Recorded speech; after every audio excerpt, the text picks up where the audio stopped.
신약 성경 381페이지 베드로전서 5장 5절로 7절입니다. 젊은 자들아, 이와 같이 장로들에게 순종하고 다 서로 겸손으로 허리를 동이라. 하나님은 교만한 자를 대적하시되 겸손한 자들에게는 은혜를 주시느니라. 그러므로 하나님의 능하신 손 아래서 겸손하라. 때가 되면 너희를 높이시리라. 너희 염려를 다 주께 맡기라. 이는 그가 너희를 돌보심이라. 교회 어른들에게는 본이 되라고 했습니다. 주장하지 말고 본이 되라. 말로만 하지 말고 행동으로 보여라. 그렇게 얘기할 수 있습니다. 그래서 이제 후배들에게 하는 얘기입니다. 젊은이들에게, 다음 후손들에게 하는 얘기입니다. 어른들이 가르치는 것 겸손하게 쫓아가라 그럽니다. 이 겸손하게 쫓아서 해라 하는 이 권면 속엔 뭐가 있냐면, 이것은 생내적인 것이 아니다. 너희가 만들어낼 수 있는 것이 아니다. 배워야 된다, 그거죠. 그러니까 교회 안에 우리가 가지는 신앙의 고백들은 우리의 생각이, 우리의 의욕이 만들어낸 것 아니고 하나님께서 주신 은혜입니다. 그래서 이건 밖으로부터 배워야 되는 것입니다. 그래서 겸손히 배우라 그럽니다. 겸손하라. 겸손하라는 것은 좀 더 폭넓게 우리 모든 신자들에게 꼭 기억해야 할 신앙인들의 중요한 덕목이죠. 겸손하라는 것은 우리 자신을 믿어서는 안 된다는 뜻입니다. 하나님의 은혜를 구해야 된다는 것이죠. 이 문제에 대한 성경에 아주 중요한 모범이 있습니다. 고린도전서 2장에 가보십시다.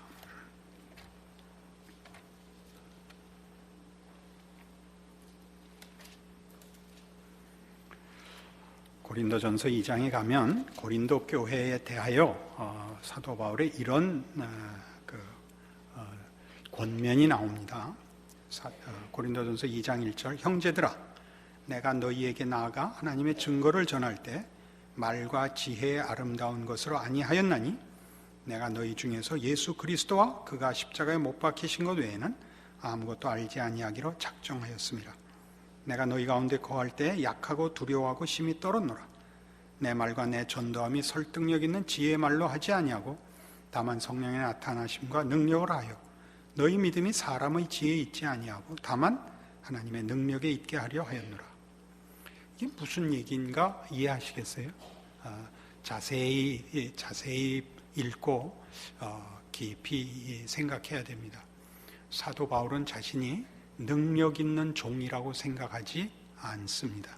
그는 자신을 충성된 종이라고만 생각을 합니다.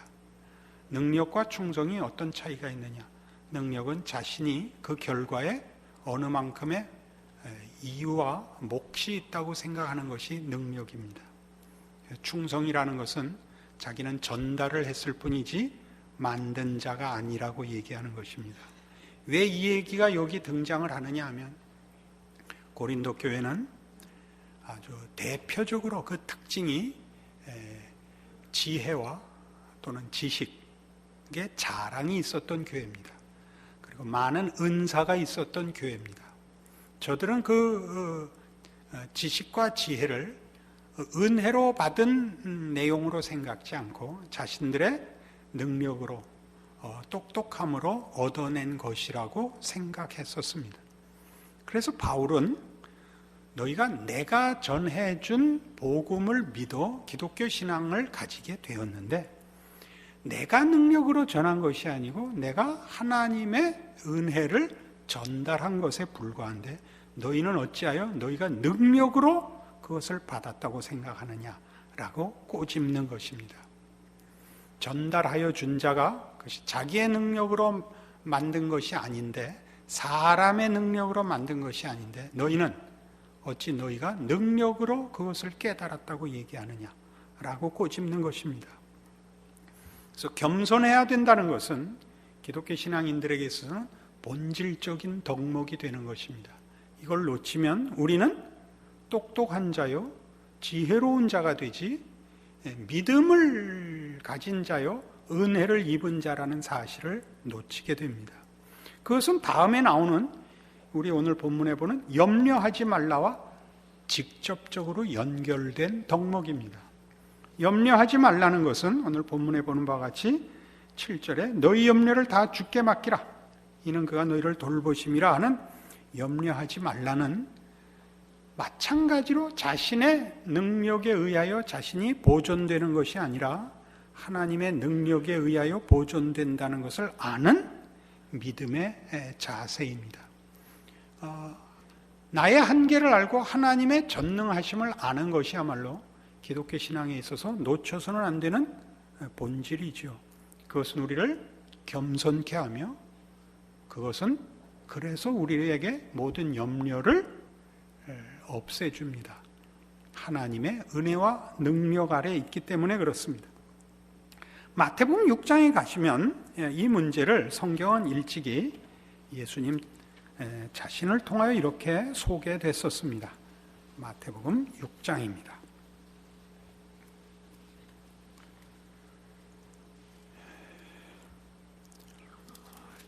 25절부터 보죠.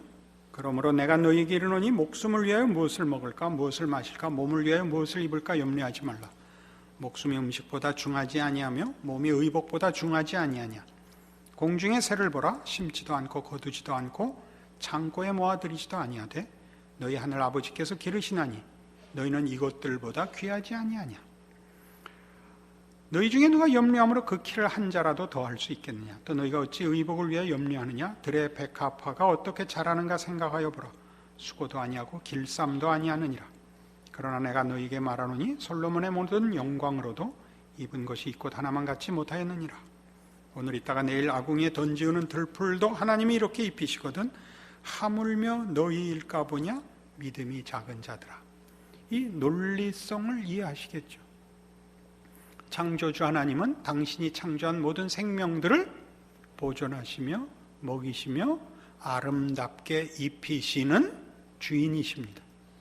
생명을 주신 이가 그 생명을 지키시며 그 생명의 영광을 허락하십니다.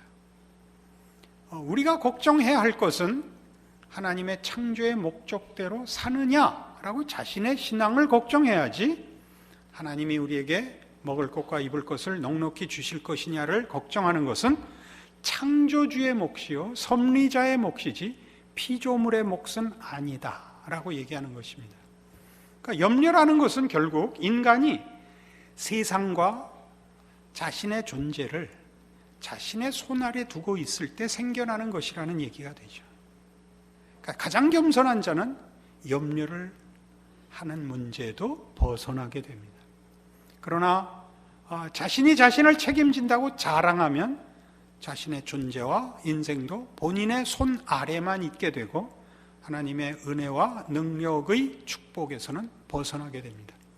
기독교 신앙의 자랑은 우리에게 요구하는 말하자면 자기를 부인하라든가 남을 나보다 낮게 여기라라든가 무슨 어떤 의미로든 우리를 낮추는 것들 심지어 섬기라, 어린아이가 되라 하는 모든 것들은 하나님께서 주시는 축복을 받는 길로서 제시되고 있지 일부러 겸양하라고 명령하는 것은 아닙니다. 일부러는 아닙니다.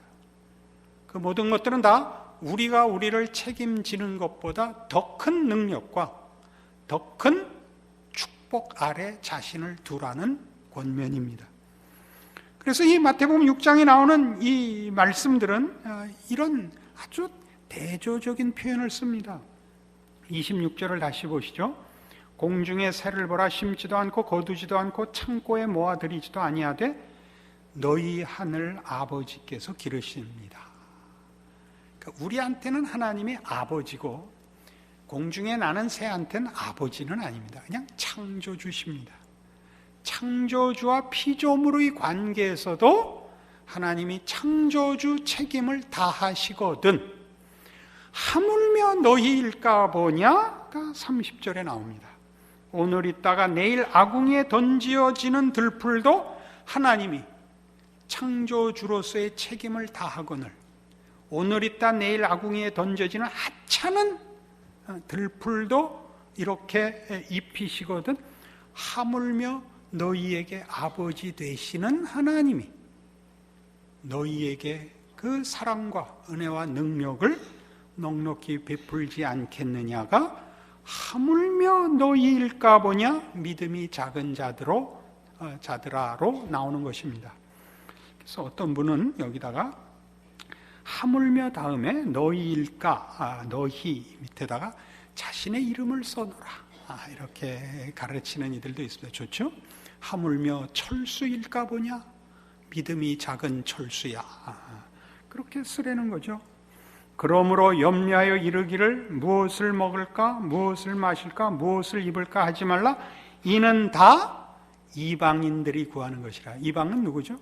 하나님이 누군지 모르는 자들, 하나님이 저들의 아버지가 아닌 자들이라는 개념입니다. 너희 하늘 아버지께서 다시 등장하죠.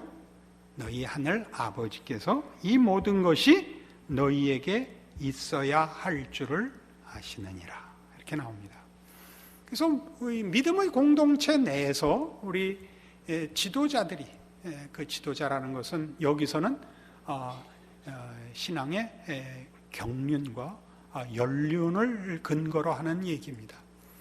신앙의 경륜과 연륜을 가진 이들이 보여야 하는 모범과 그 모범을 따라야 할 후손들 모두에게 권면하는 것입니다. 뭐를? 기독교 신앙의 본질이 무엇이냐 할 때 하나님이 누구신가 하는 것을 가장 기본으로 하여 기독교 신앙이 서 있다는 것을 보여주고 배워야 한다는 것이죠. 그것이 이제 덕목으로 등장한 이 표현이 겸손과 염려를 버리라라는 말씀입니다. 빌립보 4장에 가도 이 말씀은 반복해서 나옵니다.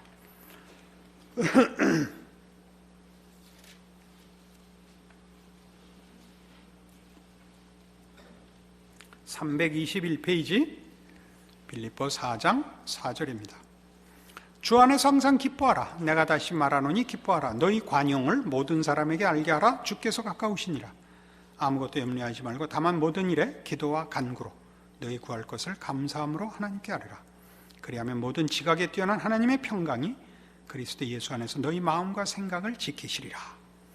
왜 기뻐하라 그럽니까? 왜 기뻐하라고? 주께서 가까우시기 때문입니다. 주께서 가까우시다는 것은 결국 종말이라는 것은 일어날 수밖에 없기 때문입니다. 여기서 말하는 종말은 거듭 강조하듯이 이 세상이 심판받을 때가 가까웠다. 역사의 끝이 온다. 라는 개념보다 더 긍정적으로 적극적으로 기독교에서는 하나님의 뜻의 성취가 바로 눈앞에 있다. 그런 뜻입니다. 시간적인 개념으로만이 아니고 보다 이 종말론의 근본적인 그 본질은 하나님의 뜻은 취소되거나 실패하지 않는다. 결국 일어나고 말 결론이다 라는 의미에서 주께서 가까우시니라 라고 얘기하는 것입니다.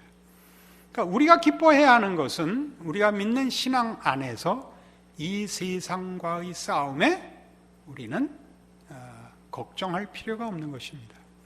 왜냐하면 이 세상과 우리는 같은 것을 놓고는 싸우지 않습니다. 다른 것 때문에 싸웁니다. 우리는 하나님의 백성으로 하나님의 뜻을 추구하고 세상은 자신들의 생각으로 죄악된 세력과 죄악된 유혹을 쫓고 있습니다. 서로 다른 길을 가서 갈등이 일어나지 같은 걸 놓고 경쟁하고 있지는 않습니다. 우리가 세상 앞에 관용하는 것은 세상이 추구하는 것을 우리는 싸우지 않기 때문입니다. 허영과 쾌락과 자존심과 이기심과 경쟁을 위하여 싸우지 않습니다. 그래서 이것이 관용으로 나오고 우리가 오늘 베드로 전서 5장에서 본문에서 하는 식으로 얘기를 하면 그것이 우리는 겸손과 염려하지 말라라는 것으로 표현이 되는 것입니다. 그래서 6절에 보듯이 아무것도 염려하지 말고 다만 모든 일에 기도와 간구로 너희 구할 것을 감사함으로 하나님께 아뢰라. 그리하면 모든 지각에 뛰어난 하나님의 평강이 그리스도 예수 안에서 너희 마음과 생각을 지키시리라입니다. 모든 일에 기도와 간구로 너희 구할 것을 하나님께 아뢰면 응답을 받는다라기보다 모든 지각에 뛰어난 하나님의 평강이 그리스도 예수 안에서 너희 마음과 생각을 지키시리라입니다. 기도하면 무슨 응답을 받느냐 하면 너희가 누구냐? 너희가 믿는 믿음이 무엇이냐? 내가 예수 그리스도 안에서 너희에게 허락하고 너희에게 지금 현실로 누리게 하는 것들이 무엇인가 생각해보라 라고 답하신다는 것입니다. 우리의 필요에 대하여 하나님이 외면한다는 뜻은 아닙니다. 하나님은 우리의 현실적인 필요에 대하여 얼마든지 응답하십니다. 그러나 그것보다 더 하십니다. 내 물질적인 필요보다 하나 더 나가서 필요하다면 물질의 풍요가 나로 하여금 영적인 풍요를 방해한다면 하나님은 기꺼이 물질의 풍요를 거두시고 우리로 물질적으로 잠시 곤궁케 하사 더 깊은 영적인 풍요로 우리를 인도하실 것입니다. 그것이 여기서 얘기하는 너희 마음과 생각을 지키시는 하나님의 응답이라고 되어 있습니다. 우리 모두가 우리의 신앙을 어디에 두고 있는가 생각할 수 있는 때가 기도할 때입니다. 우리의 현실적인 고민과 현실적인 위기 앞에서 우리가 기도할 때마다 맞다, 나는 하나님을 믿는 자다 라는 고백을 하는 것입니다. 그걸 빼놓고 기도할 수는 없습니다. 그때 하나님께서 내가 할 수 있는 것, 세상이 줄 수 있는 것과 다른 하나님의 뜻과 지혜와 영생에 속한 것으로 나에게 주실 것이라는 것을 믿지 못한다면 기도는 성립하지 않습니다. 기도할 때마다 우리가 응답받는다고 생각하는 이유는 여기에 있습니다. 그래서 8절 이하가 나옵니다. 끝으로 형제들아 무엇에든지 참되며 무엇에든지 경건하며 무엇에든지 오르며 무엇에든지 정결하며 무엇에든지 사랑받을 만하며 무엇에든지 칭찬받을 만하며 무슨 덕이 있든지 무슨 기림이 있든지 이것들을 생각하라. 너희는 내게 배우고 받고 듣고 본 바를 행하라. 그리하면 평강의 하나님이 너희와 함께 계시리라. 이 구절에 이 앞에 있었던 모든 얘기, 기뻐하고 관용하고 하나님께 아뢰고 하나님으로부터 기도의 응답을 받는 사람이 되고 그 평강으로 너희 마음에 그 신앙적인 답을 삼아야 되는 모든 것에 대하여 바울은 이렇게 얘기할 수 있는 사람입니다. 9절에 보는 바와 같이 너희는 내게 배우고 받고 듣고 본 바를 행하라. 여기에 나오는 모든 내용들이 이런 어떤 보이는 한 인격으로서 증거되지 않으면, 모범으로 등장하지 않으면 기도의 가르침들은 사실은 힘을 잃습니다. 그러니까 신앙 공동체 내에 가장 필요한 사람들은 누구냐? 나를 보라라고 얘기할 수 있어야 되는 것입니다. 우리는 그 말하기는 좀 사실 겁이 나죠. 그러나 누가 어느 교회를 가면 누가 있다라고는 얘기하게 해야 됩니다. 그러니까 장로교회의 장점은 뭐냐면 장로를 뽑는 이유가 그것입니다. 아무 장로교를 가보라. 거기 장로들을 보라. 이렇게 해야 되는 겁니다. 이게 장로교입니다. 장로교죠. 왜 침례교는 말하자면 회중교회입니다. 대의원을 뽑지 않는 교회입니다. 전체가 의사결정을 하는 정치 체제를 갖고 있고 장로교는 대의원을 뽑는 것입니다. 왜 그렇게 하느냐 하면 이런 성경적인 이유 때문에 그렇습니다. 모범을 보여야 하는 사람들이 있어야 하나님을 믿는 믿음과 신앙 고백들이 힘을 발한다는 것을 기독교 역사를 통하여 우리가 배웠기 때문에, 성경이 그것을 지지하기 때문에 그런 정치 제도를 가지는 것입니다. 장로의 직분은 그래서 어렵습니다. 장로의 직분은 어렵습니다. 그러나 하나님이 세우십니다. 세우면 할 수 있는 것입니다. 하나님이 할 수 있게 하십니다. 그런 일은 목사가 되는 것도 동일합니다. 목사는 목회를 하는 여러 가지 책임을 주는 중에 설교라는 중요한 그 직무를 가지는데, 설교를 잘한다는 것은 애매한 표현입니다. 설교를 잘하려면 성령께서 함께 하셔야 됩니다. 아무리 잘한 설교도 듣는 자에게 성령께서 함께 하시지 않으면 들리지 않습니다. 쌍방간의 양쪽이 다 성령의 개입을 필요로 합니다.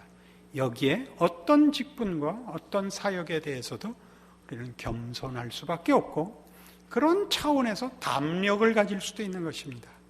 그런 차원에서 그러니까 교회 안에 모두가 이런 내가 크면 교회 안에 쓸모있는 어른이 되고 싶다라는 소원을 가지셔야 되고, 교회 안에 젊은이로 들어와 신앙 공동체에 속하게 되면 본받을 사람을 정하고 그 본받는 연습을 해야 됩니다. 그냥 수평적으로만 친분 관계를 가지면 안 됩니다. 수직적인 이 존경과 사랑의 관계를 맺어야 합니다.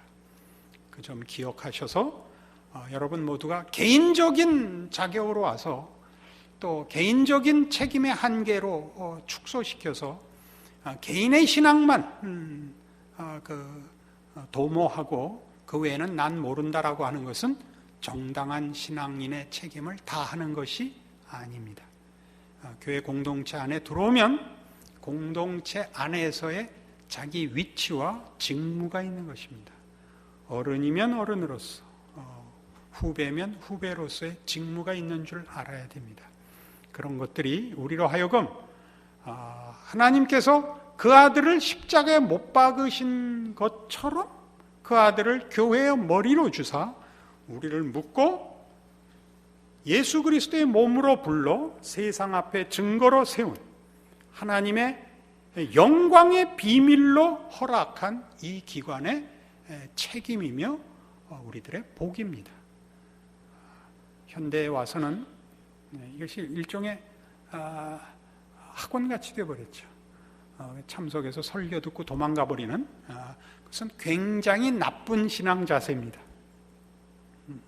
그것보다 더 중요한 신앙의 그 진전을 위하여 하나님이 허락하신 더 큰 복들을 누리기 위하여 이 교회의 공동체 안에서